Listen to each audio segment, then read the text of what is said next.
Okay. So I would like to start by thanking you all for being here, for the invitation of having me here. I cannot express what an honor it was for me to receive the invitation and become a part of this, especially seeing all the amazing women that I met yesterday, and I'm sure I'm going to still meet today.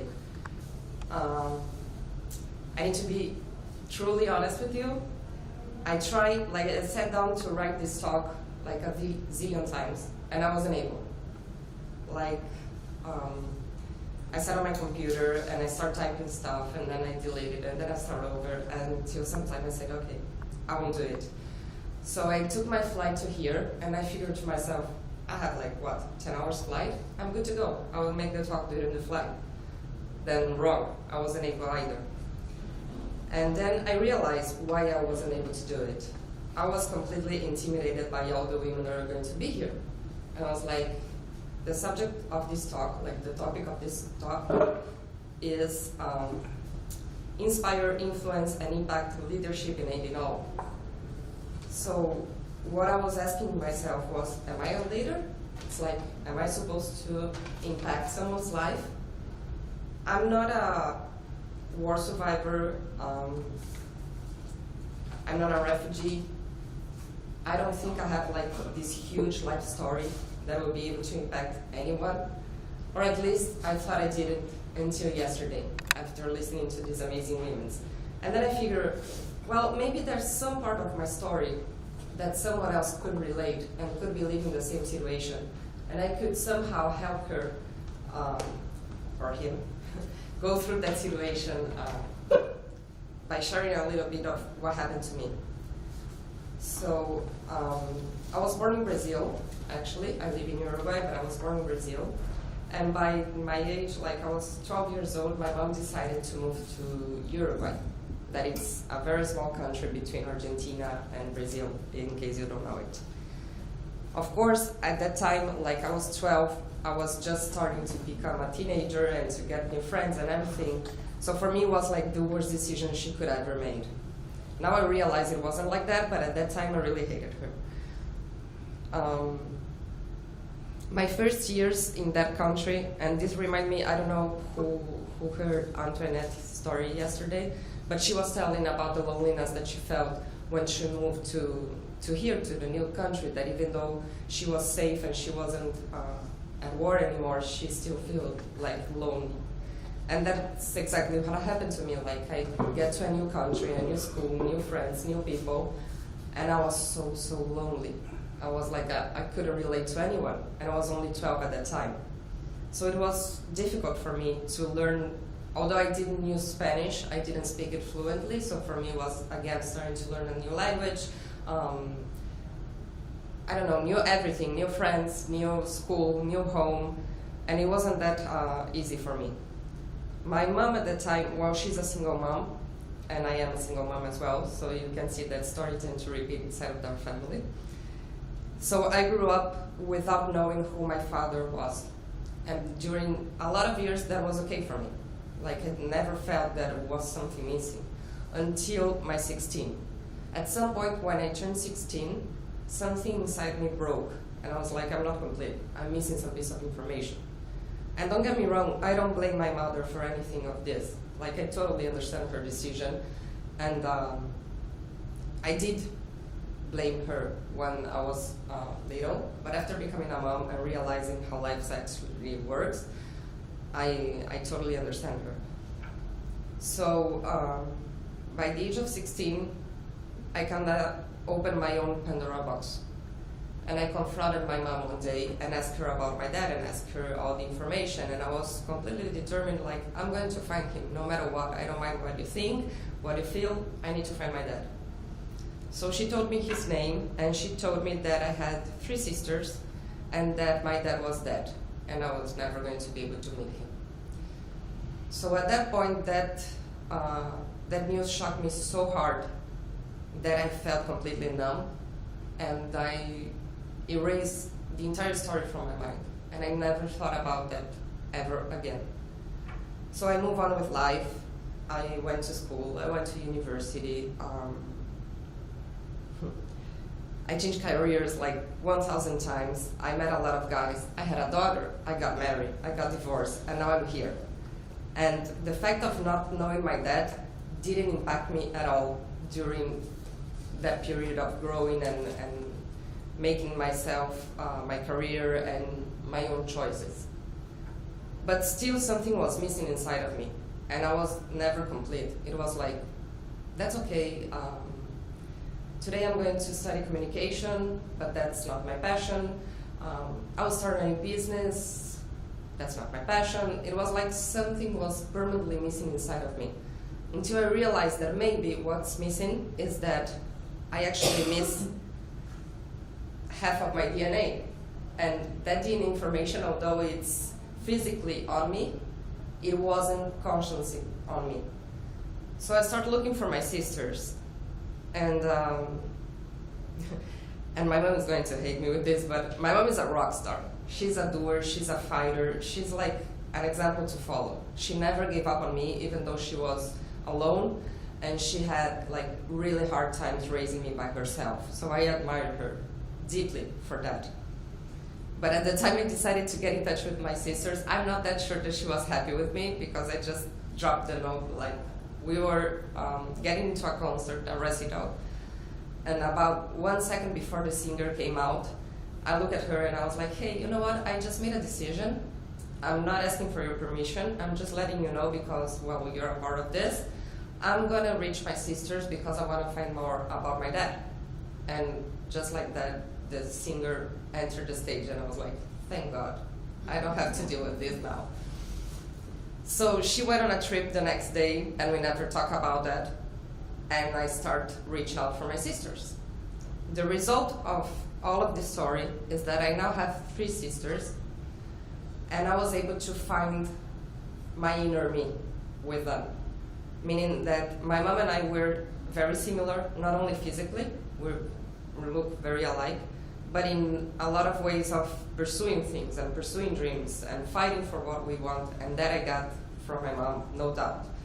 But there's more like an essence part of me that I wasn't able to find, and it was like the little things that I do every single day, or the little things that I think they're okay, that I got from my dad. And I came to realize that after spending some time with my sisters, I looked at them and they were like traditions, or the way they drink coffee, or little things. And I was like, oh, thank God, like, I know where this comes from now. Because I was so different from my mom at that time that I was like, this doesn't make any sense. Like, she's my mom, why we're so different? And then I started to realize that there are 2 parts of myself, my mom and my dad's side. And I only had like all my mom's side on me, and I was missing my dad's side. So once I start getting to know that side, it felt so good, and I was so relieved because I finally knew where I came from, like entirely. And although that's not the reason I am who I am today, because who I am today is based on all the past experiences that I had and all the choices that I made during my life, it helped a lot to define myself, or to feel secure more than to define. I was like, okay, now I'm complete, now I know where I came from, now I know why I like this and not that, so now I can move on. And that moving on allowed me to, after years of not knowing who I was, and I'm not going to say that I know who I am right now, but I am going to say that I was able to start figuring out who I am and who is the woman that I want to become. And I'm extremely proud of the woman that I'm starting to become.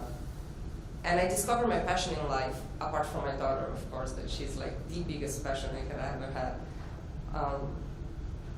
I'm here today because my passion in life is to empower women, is to help them, no matter how, with the tools that I have in my hands, either being an entrepreneur and with my endeavor providing jobs to them, either guiding them through mentorships, or just being there and listening to them and trying to share those kind of experiences to see if any of them is able to collect something from my personal story and from my personal struggles, and then work around it, and it might help them during the period of the time that they are living. So hopefully this story will leave you some inspiration, some hope that no matter how many years pass by, you're still in time of pursuing what you love. You still have time to find yourself and be happy just being yourself. No restrictions, no shames, no matter other opinions, just go ahead and show the world the amazing women that you are and fight for what you love. And the rest is history. Thank you all.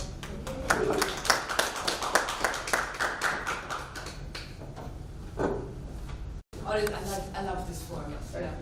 Yeah, it's much more personal, much more intimate. Yeah, great. Okay, good. So, today I'm just going to kick off with one question. And I just want you to give me some responses. What do you understand under leadership? What is being a leader to you? To empower others. To empower others? To be an example. To be an example. So a little bit the leadership at the front. So the leadership within. Yeah. Okay. What else? To create a new future. To create a new future. Co-create a new future. Co-create. Oh, so the co-leading, doing it together. Nice. Yeah. Showing up. Showing up. Okay. So we again the leadership within us. Yeah. Yeah. Being a good example. Okay. Yeah. Example. Good example. Being a leader in the front. Yeah. Well, great. Wonderful. So this is the point, right? Leadership is very often as only thought as being the leader in the front, the one that's leading the troops. But in reality, there are actually many more dimensions to leadership, just as we discovered already in this little poll that we did. No? So since this is such a wonderful women event, I want to focus on a dimension where I feel that women, but also of course men, can totally excel in.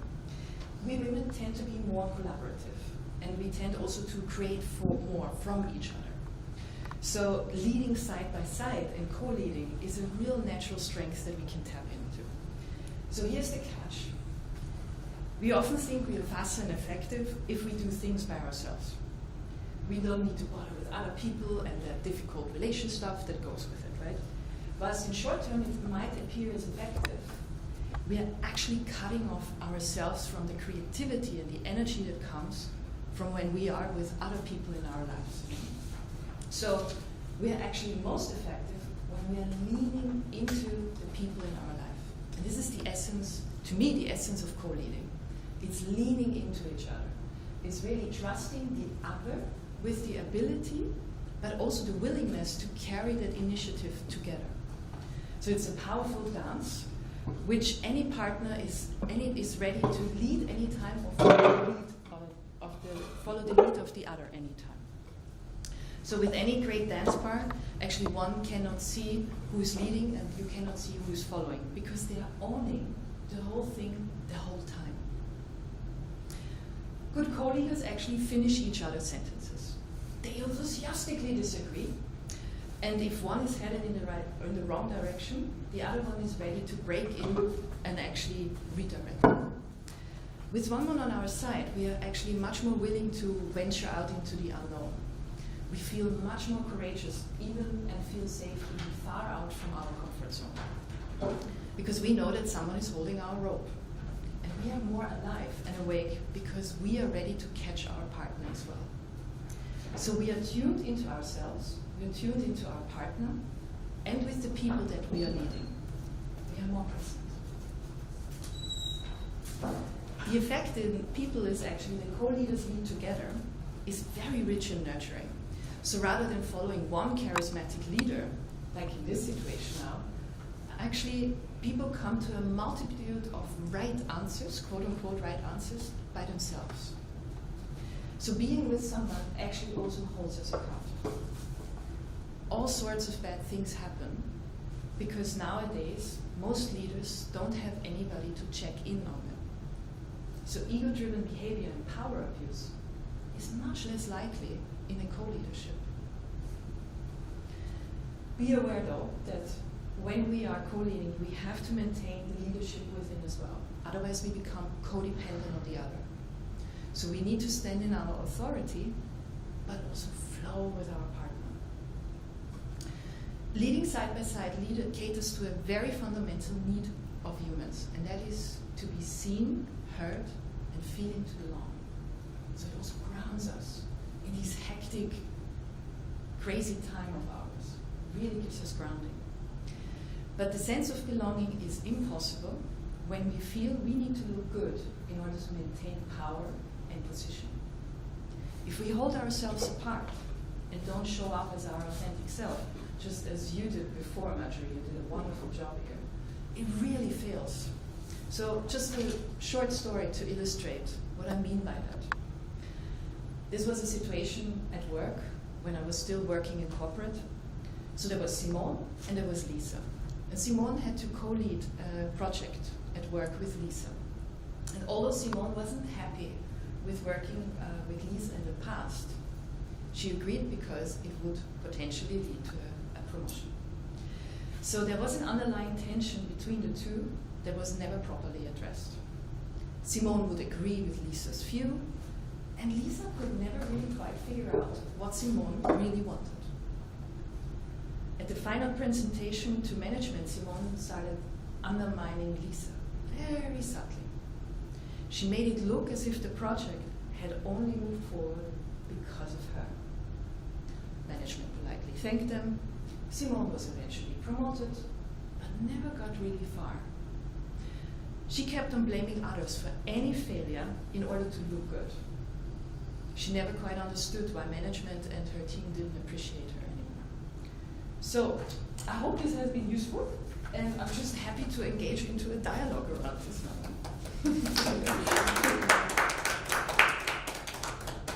So what's coming up, thank you, what's coming up around this topic, or what I've said?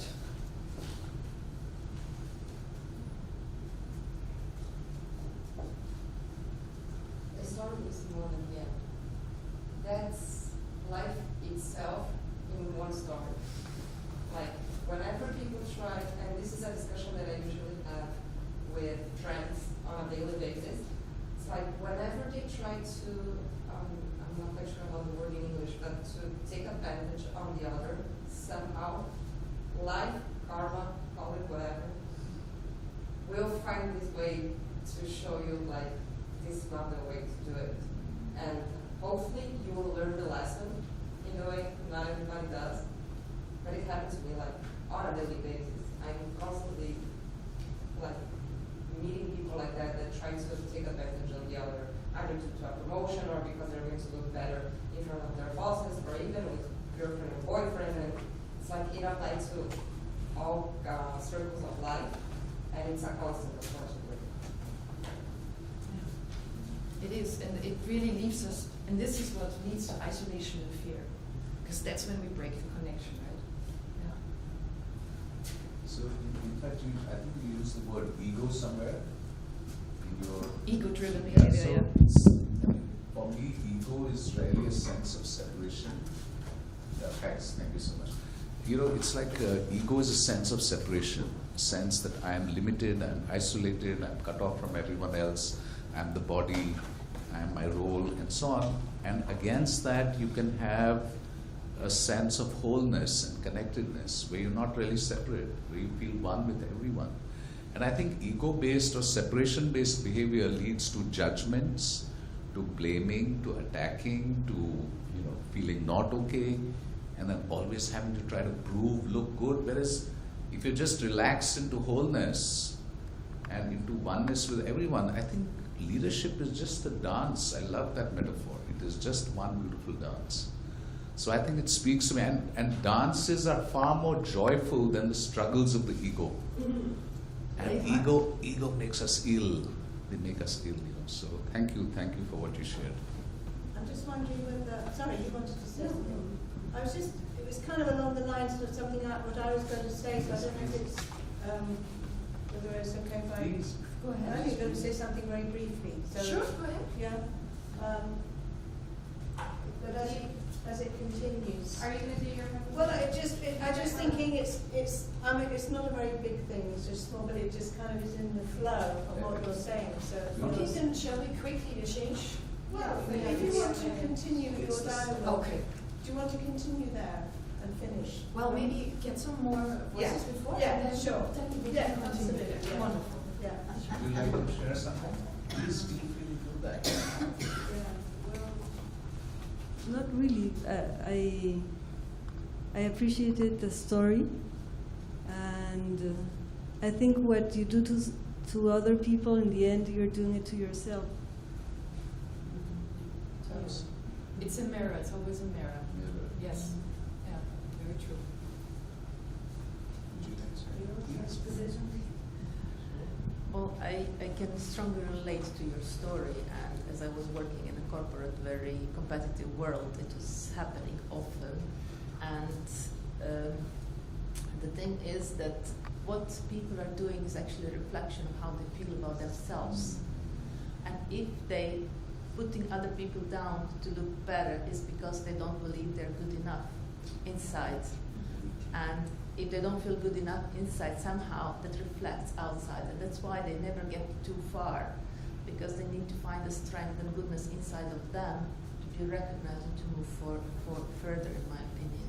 And you know what? This leads me to one of my other most favorite topics. It's about, because inherently, what they feel, they don't feel safe inside. They don't feel safe within themselves, because they have all these negative voices that are constantly telling them that they're not good enough, or they have to do this better, or whatever, you know. And it's actually all about safety. You know, the more safe you feel, the more you can venture out into the unknown. Then you can try new things, you can allow another person to come and allow yourself to lean in, because you start feeling safe. So it's all about practicing this safety in yourself. And this is to me, this so beautiful thing about co-leading, is because you really trust and you rely and you feel safe also with your partner, and then you're so much stronger. Yeah. Okay. Can we hear? Yes. Please. And let's hear it Yeah. from your side. well, Are you- I hope it's the same. I think you're all in the same vein. My name's Rosalind, and I've spent most of my life working with groups in different ways, women and community, and what I just wanted to bring, which is very much in line with yours, because when I started first working with groups, it was with other women involved in self-help health groups, and we co-led to a ridiculous level. We had about 5 of us. So that's like, yeah, maybe not quite the right model. It was a way that we got confidence, basically. Just what I would like to bring to this is that one life experience I had was that one day I found myself beside my friend at a point where her husband had gone for the doctor, she was in labour, and it came clear to me that I was the person who would have to be there to deliver the baby. So you can imagine that moment of realisation, and what came from within was this word, which came from my therapy training, really, which was just trust the process. Trust the process. It gave me strength. It gave me the safety that you're just talking about, which is, it gave me that sense of holding enough just to be with the process and to have a sense of that. And that's what I just wanted to offer here, that if I reflect on what it means in a sense to be a leader, I haven't really embraced that word. I've wanted on the whole to think of myself like others here, like all of us. We want to facilitate others. I'll let that fall on the floor. And how have I done it? And it struck me when I really think about it that right from the beginning, how I managed to make this transition when I was developing my work and I was having young children, and I would reach out and offer and create courses for adults in the community on practical psychological ways of doing. You know, I was trying to use what I had and making it useful to people. So it was a new venture. And so I'd make this transition, with those of you who are mothers will know, between the immersion in close-up infant out of the door and to, in some kind of professional mode, face the group of people coming in the evening with, lack of sleep and all that. So on the way and through the traffic, I found myself resorting and finding ways of helping myself with that, which was two things actually. One, which I have built into everything I do, I think I originally got from reading about Buddhism and embracing the open moment.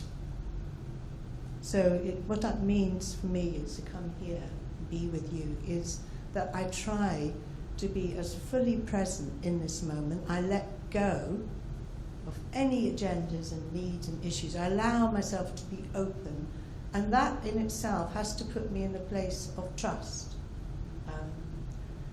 And trusting the process, and trusting something bigger and deeper than us that you so beautifully mentioned, to hold. And that's the only way I've managed in my life to be with clients, to be with everything that happens, is to have that open presence, plus an extra factor, which I also found myself drawing on. Again, it's a way of managing my own anxiety in thinking about facing a room full of unknown people, was to connect my heart in advance.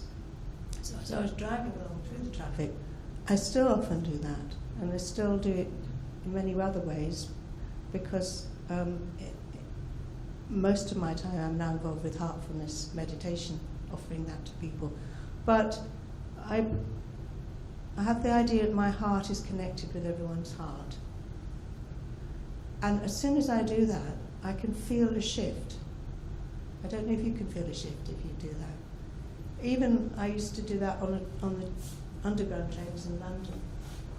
I would move from that bit that looks at people and measures them and says, "Oh, don't like what they're wearing," or "They look a bit grumpy." And then if you move just to your awareness to your heart, and try and imagine your heart is seeing the person, it's extraordinary how the shift comes. That you feel, oh, we're all poor human beings on this train, struggling, with life. It's beautiful. And in terms of just meeting a group of people, it's a way for me of meeting and in allowing that kind of being beside that you're saying, that we're all here. You're all here with me. You've all got immense wealth inside you. We together are all able to draw on something that is in us, because all women and a lot of men, we're all in these situations where we don't know, where we find a way. And the original meaning of leadership is just finding a way. Well, we all have to do that and help others find the way all the time. So when we are all in an open place and we're connected, we make, I think, a kind of field of resource among us. And the best moments when I was involved with leading courses in university and leading staff and leading anything, any teams of people, is that I love that moment that you kindly initiated, where there's a kind of open moment where everyone feels accepted and safe because we're connecting in our hearts. And if we do that, we will feel safe and comfortable. And we feel an openness. And that openness to me is the most exciting thing. And that's in a way to me linked with this leadership thing. It's an open moment where you step forward into the unknown. And so if you're lucky, other people step with you. They don't always. But everyone feels that we can do this. We've got a possibility. And I think that there's a link with creativity here that I feel we need to help each other find, that we've got the capacity to create. And I think actually when I only just realised a lot of my effort is to create a moment of creative making together, co-creating together. That's what I would be aiming at. So I think that's probably what I should share. And one further thing, of course, about of that is exactly what we do when we meditate. We make space in mindfulness. We focus on our heart, and in a way we wait. We wait for the open possibility, and that in itself also gives us a huge sense of being supported. Helped me enormously to feel supported, and to have enough compassion for myself that I can bear to put myself with you without persecuting myself and attacking myself, which is, I'm sure I'm not alone, has really undermined me enormously in my life. And I think it's tragic, really, that women so often shrink themselves. Because in a way we want new pictures of leadership. We want to have new images. So I'm going to stop. Thank you for your attention.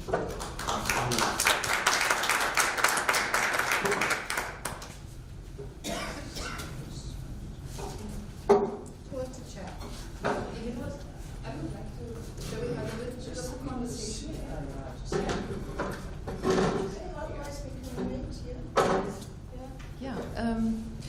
You know, and for me, all of this starts actually with our children. You know, whatever we can do better to make ourselves more safe and feel more connected and feel more safe with each other, that's what we pass on to our children. I think this is really the key. And what you say to me, what you said before, was super resonating with me. Because this morning it was like all about my daughter. She's 6 years old, and like then I have to go out of the house and get into the mind of like being here, being with you, saying something, stepping into a kind of different world, you know? Yeah. These transitions. Just want to share a deep sense of gratitude for what you shared. Again, to use your word, super resonant with my own view of leadership. And I just want to flag one thing. You mentioned meditation.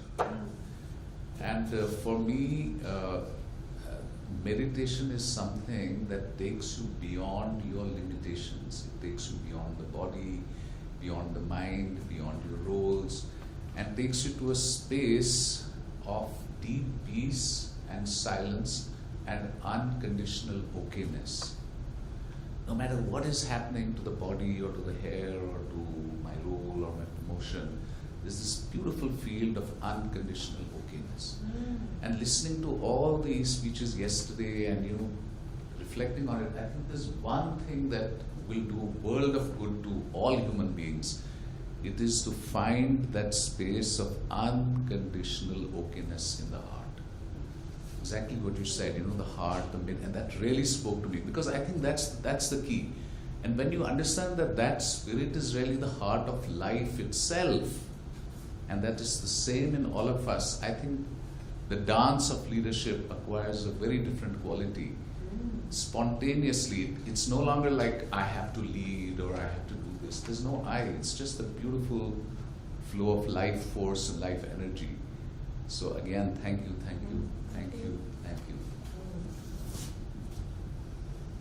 Yeah, sure. I'm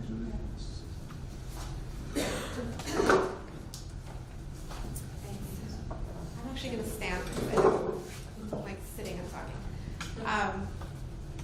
I'm Giovanna Rossi, and I'm the president of Collective Action Strategies, which is a consulting firm that works to improve the health and lives of women and families. And so I work with business owners and individual women, groups of women, all kinds of things. And so talking about leadership today, I really see leadership as an inside-outside job.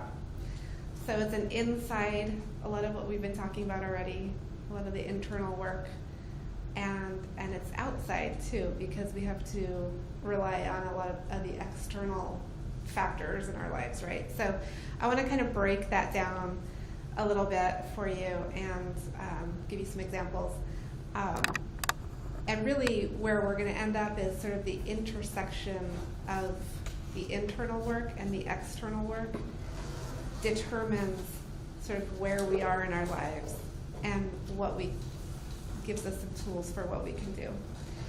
So the internal what I call internal superpowers are things like self-love, right? We've talked about that already today. Self-care, self-compassion, self-respect, all of that internal work that probably everybody here at this conference is on some sort of journey around self-love and self-compassion.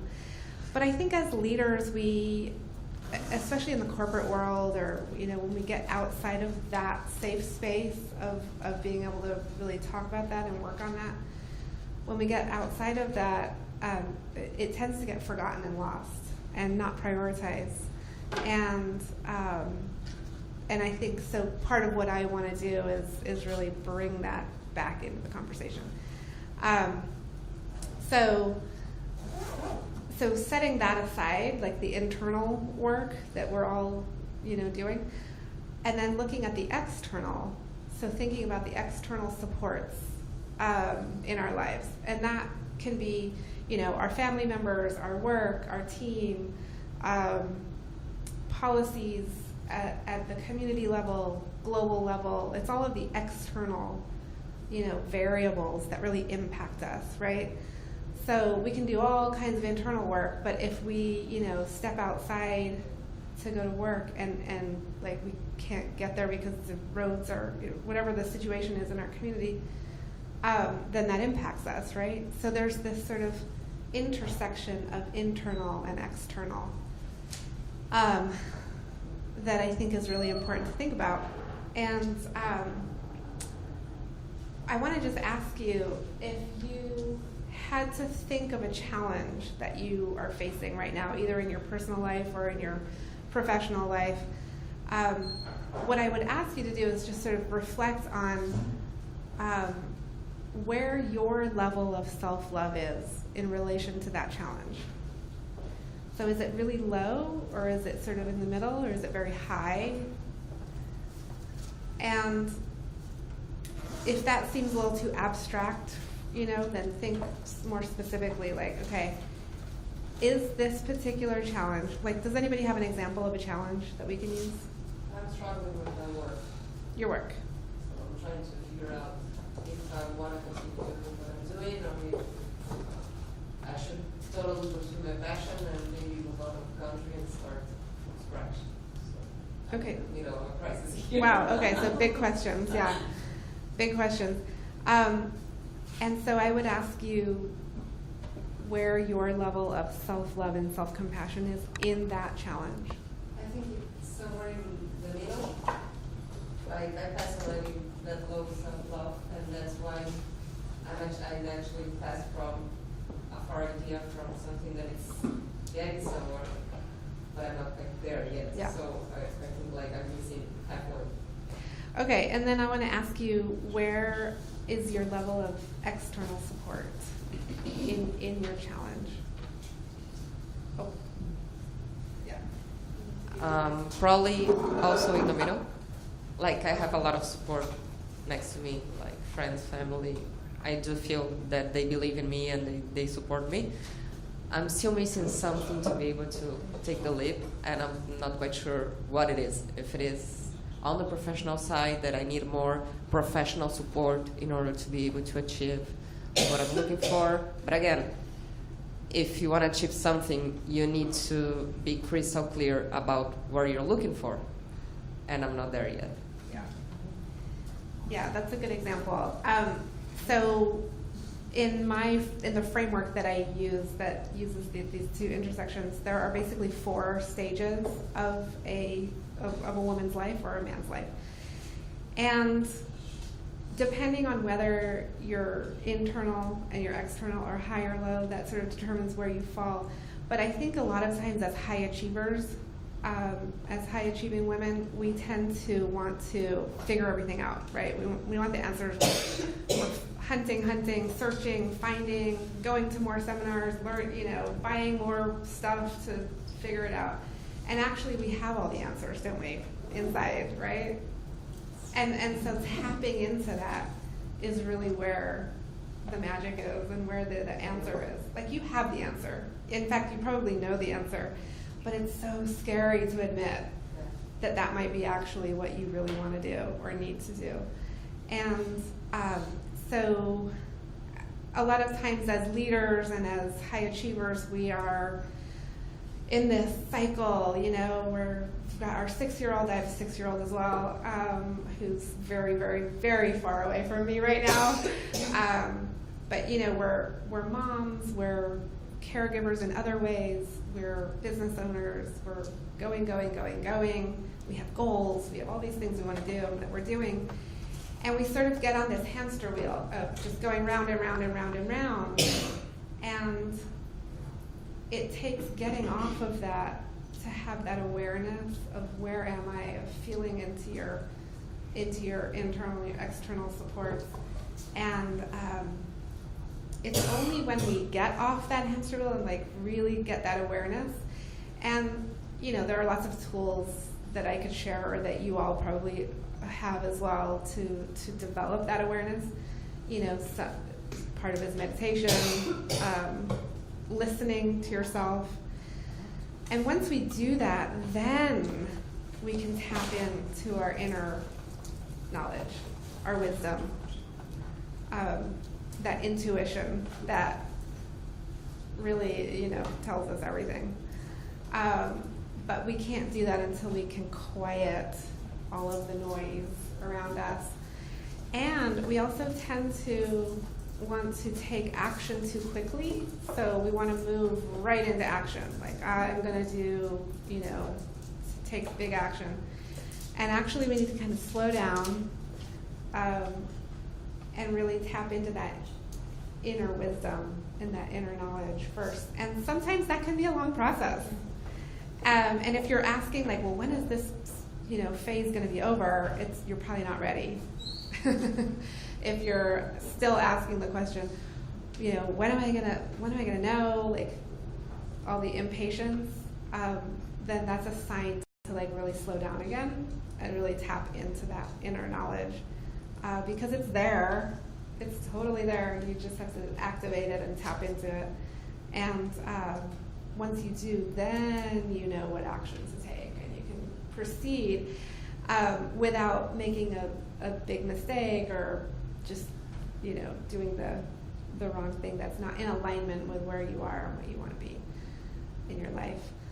So I think I'll probably just leave it there and take, you know, we can have a little conversation about it.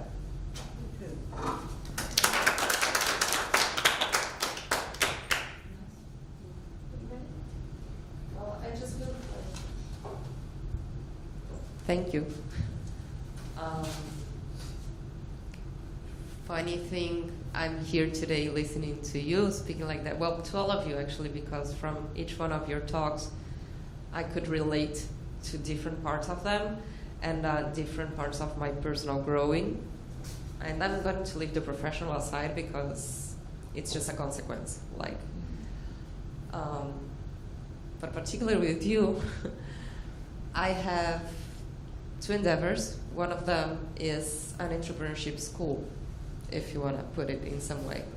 And with my partner, we work hard on soft skills. So part of the journey that you're mentioning, my partner is the one that is in charge because it goes under soft skills.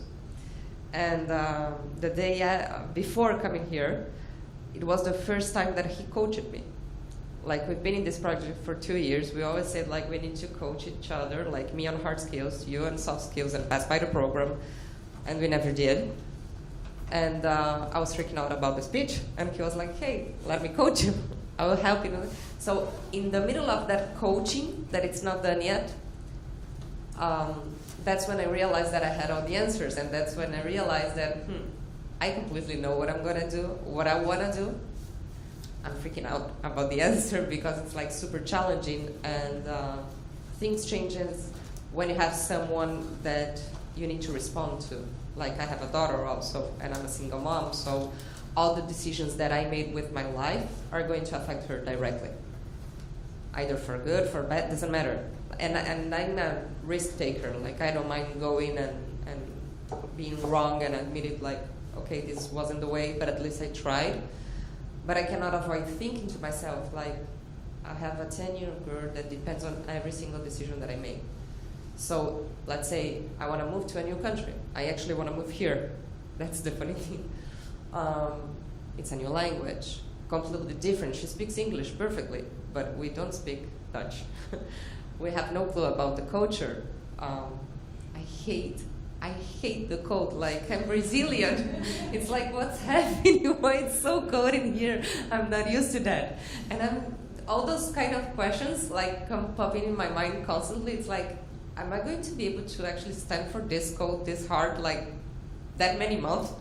Like, and not for only 15 days on a trip? Will my daughter do it? It's like, I always double the question. So thank you for sharing like your story and your expertise. And I think it's a struggle that we should all have. It's like an exercise. We should all, each day of our lives, ask ourselves, am I standing where I want to be? And if not, why not? And what it takes me to actually be where I want to be, and why I'm not doing it. And, you know, like permanently questioning yourself. Yeah. Well, I think there's a lot in what you just said. So thank you for sharing that. That's you've got some big decisions coming up, and you know, I think as leaders we're risk takers too.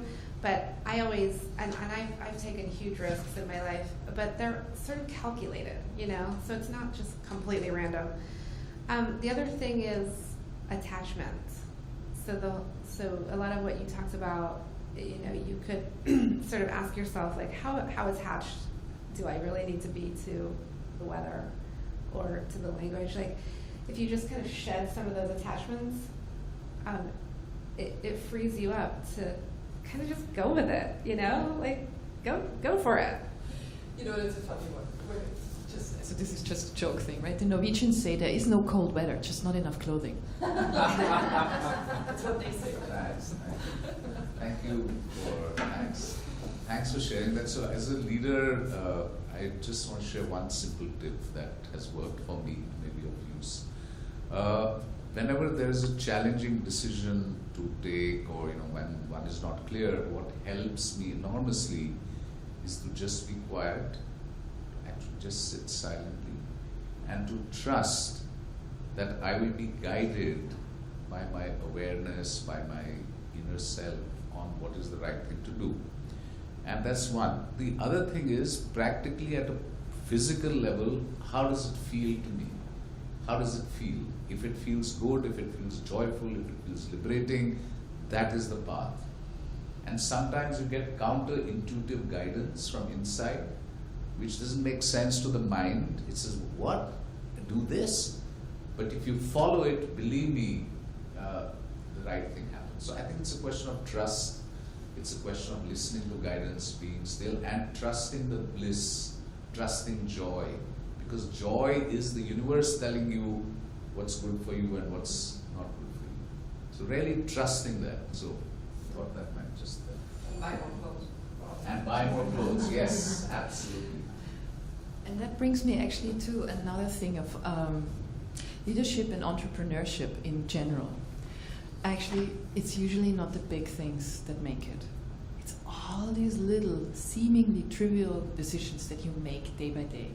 Like, I had a phone call yesterday from a team member who said, do we focus first on Dutch language or English language? It's a small decision, but it might be the turning thing for the next few months, years, who knows, you know? Little things that we do day by day, and that's when we show actually real leadership. That's what it is also to me. These little trivial decisions that don't seem big, but they all require this moment of going in. Am I driven by fear, or am I driven by self-love or love? Yeah, I love that, because in that moment, a real leader sort of knows the answer, right? I mean, not to say like you have to know all the answers at all, but you can go inward quickly and access that because you've done the work already. It's not like you have to do the work every single time. Of course, you have to keep it up, but.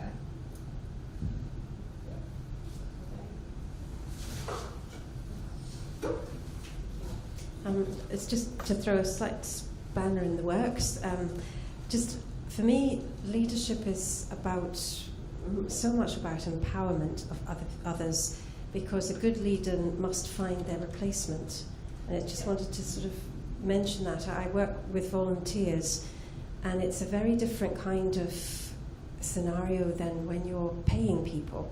So you have to try to find a comfortable ground for all the people that you're working with up to a point. You know, a good leader knows when to be able to step in and say, well, actually, we've lost our direction here, we need to pull back. But for me, it's really valuing others and making sure that their voices are heard. And I know I've struggled with that over the years. It's taken me a very long time. And I was in a situation where I had to completely step back about a year ago. And it was absolutely wonderful because I just thought, actually, there are 4 people here who can take over from me. And it was just such joy. And I thought, you know, my understanding of leadership was much more sort of fluid in seeing that it's all about community and making sure that we listen to each other much more sometimes than one voice, because if you do things as well a little bit more through consensus, then you have to be prepared to wait for people to follow your vision. So a leader may have a sense of something in the first place, but you're only a good leader, I think, if you can wait for everybody to catch up and come with you rather than charging ahead. Anyway, just a thought. Thank you. Good.